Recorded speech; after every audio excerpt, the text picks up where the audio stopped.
નમસ્કાર. દિવસભરના તાજા સમાચારોમાં તમારું સ્વાગત છે. તમારી સાથે હું છું પિનલગીરી ગોસ્વામી. સમાચારો વિસ્તારથી જાણીએ એ પહેલા મહત્વના સમાચારો ઉપર એક નજર. મિત્રો, આજની વિડીયોમાં વાત થશે આજે ગુજરાતમાં ક્યાં પડી શકે છે વરસાદ, ઉપરાંત દેશમાં પણ ક્યાં પડી શકે છે વરસાદ. આજે હજુ પણ ગુજરાતમાં વરસાદની અનેક જિલ્લામાં આગાહી છે. ત્યારે હવે ઓસ્ટ્રેલિયા ફરવા જતા ભારતીયો કરી શકે છે ડોલરમાં કમાણી. લેબનોનમાં બીજા દિવસે 14 લોકોના મોત, 450થી વધુ લોકો ઘાયલ થયા છે. ત્યારે આગળ વાત થશે નવેમ્બર અને ડિસેમ્બરમાં દેશમાં 35 લાખ લગ્નનું આયોજન. ત્યારે આગળ વાત થશે રોગચાળાનો ભરડો, ડેન્ગ્યુ અને મેલેરિયાના 10,000થી વધુ કેસ નોંધાયા છે. વરસાદથી તબાહી, 300 ગામ ડૂબ્યા અને શાળાઓ બંધ કરી દેવામાં આવી છે. ત્યારે વાત થશે રાજ્યમાં ડિગ્રી વગરના ડોક્ટરોનો રાફડો ફાટી નીકળ્યો છે. રનવે પર આ શું ચાલી રહ્યું છે? દીપડાના 2 બચ્ચા જોવા મળ્યા છે. સોશિયલ મીડિયામાં વાયરલ થઈ રહ્યો છે આ વિડીયો.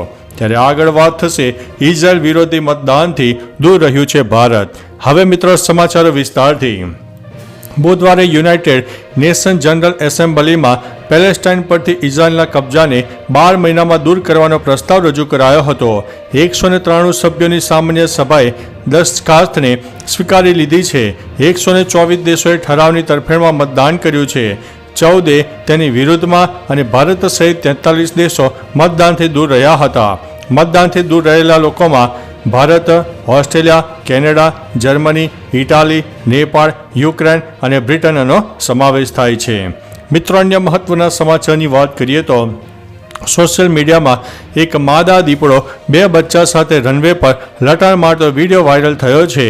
આ વિડીયો મધ્યપ્રદેશના સિયોનીનો છે, જેમાં માદા દીપડો તેના 2 બચ્ચા સાથે લટાર મારતા જોવા મળ્યો છે. એરપોર્ટના રનવે પર માદા અને તેના બચ્ચાઓને લઈને લટાર મારી રહી હતી. તે વેળાએ પાયલટે પ્લેન ટેકઓફ પહેલા પ્લેનમાં બેસીને આ દ્રશ્ય કેમેરામાં કેદ કર્યા હતા.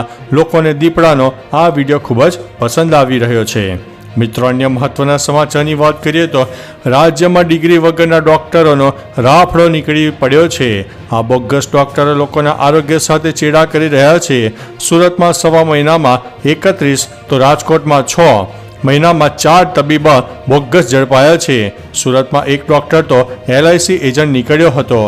આ બોગસ તબીબો માત્ર 8 થી 10 ધોરણ ભણેલા હોય તેવું પણ સામે આવી ચૂક્યું છે. LIC એજન્ટે તો ડોક્ટર બનીને બાળકીનો જીવ લીધો હોય તેવું પણ બન્યું હતું. મિત્રો, અન્ય મહત્વના સમાચારની વાત કરીએ તો દેશના અનેક રાજ્યોમાં ભારે વરસાદને કારણે હાહાકાર મચી ગયો છે. બિહારમાં તો સ્થિતિ વધુ ખરાબ છે, જ્યાં પૂરના કારણે 274 શાળાઓ બંધ કરવામાં આવી છે. 20 શાળાઓને સંપૂર્ણપણે પાણીમાં ડૂબી ગઈ છે. પૂરના કારણે પરીક્ષા હાલ પૂરતી મુલતવી રાખવામાં આવી છે. તો યુપીના 24 જિલ્લામાં પૂરની પરિસ્થિતિ છે. યુપીના લગભગ 300 ગામો સંપૂર્ણપણે પાણીમાં ડૂબી ગયા છે અને ઘણા જિલ્લાઓમાં શાળા પણ બંધ છે. મિત્રો, અન્ય મહત્વના સમાચારની વાત કરીએ તો રોગચાળાનો ભરડો, ડેન્ગ્યુ અને મેલેરિયાના 10,000થી વધુ કેસ નોંધાયા છે.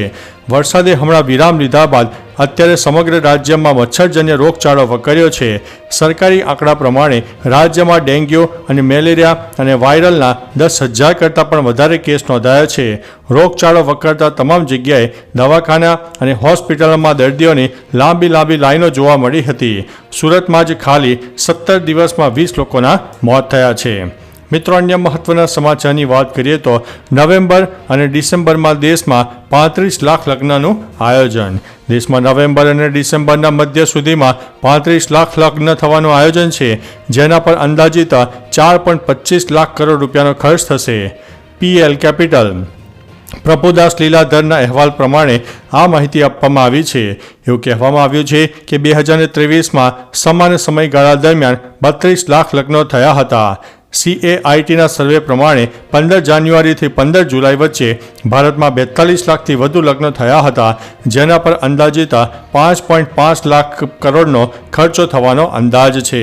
મિત્રો, અન્ય મહત્વના સમાચારની વાત કરીએ તો લેબનોનમાં પેજર બ્લાસ્ટ બાદ વોકી ટોકીમાં પણ બ્લાસ્ટ થયા હતા, જેમાં અત્યાર સુધીમાં 14 લોકોના મોત થયા છે અને 450 લોકો ઘાયલ થયા છે. બેરૂતના ઘણા વિસ્તારોમાં આ વિસ્ફોટકો થયા હતા. લેબનોનમાં હિઝબુલ્લા લડવૈયાઓ એકબીજા સાથે વાતચીત કરવા માટે વોકી ટોકીનો ઉપયોગ કરે છે. આ પહેલા પેજર વિસ્ફોટમાં 12 લોકોના મોત થયા હતા. આ માટે પણ તેમણે ઇઝરાયલને જવાબદાર ગણાવ્યું છે.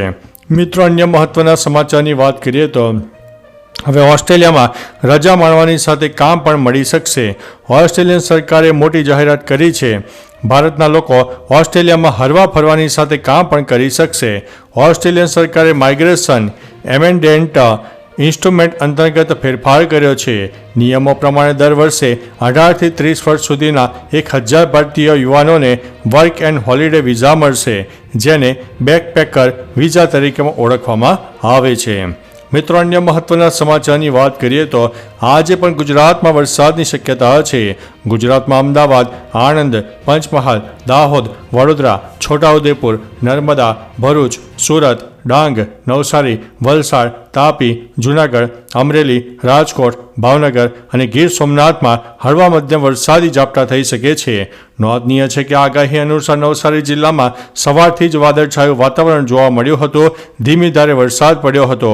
ઉપરાંત ગત 2 દિવસમાં તો નવસારીના અમુક ભાગમાં મેઘરાજા મહેરબાન થયા હતા. મિત્રો, અન્ય મહત્વના સમાચારની વાત કરીએ તો આ રાજ્યમાં હજુ પણ વરસાદનું એલર્ટ. દેશના અનેક રાજ્યોમાં ભારે વરસાદને કારણે પૂર જેવી પરિસ્થિતિ સર્જાઈ છે. ઘણી જગ્યાએ લેન્ડસ્લાઇડ પણ થઈ છે, જેના કારણે અત્યાર સુધીમાં ઘણા લોકોએ જીવ ગુમાવ્યા છે. હવામાન વિભાગે મધ્યપ્રદેશ, છત્તીસગઢ, મહારાષ્ટ્ર, દિલ્હી, NCR, યુપી, બિહાર, ઉત્તરાખંડ, હિમાચલ પ્રદેશ અને રાજસ્થાનમાં વરસાદનું એલર્ટ આપ્યું છે. આ તરફ ભારે વરસાદથી બિહારમાં કેટલીક જગ્યાએ સ્કૂલો બંધ કરવાની પણ ફરજ પડી છે. તો ચાલો મિત્રો, ફરીથી દેશ અને દુનિયાના સુપરફાસ્ટ સમાચાર લઈને મળતા રહીશો. ત્યાં સુધી અમને રજા આપશો. નમસ્તે.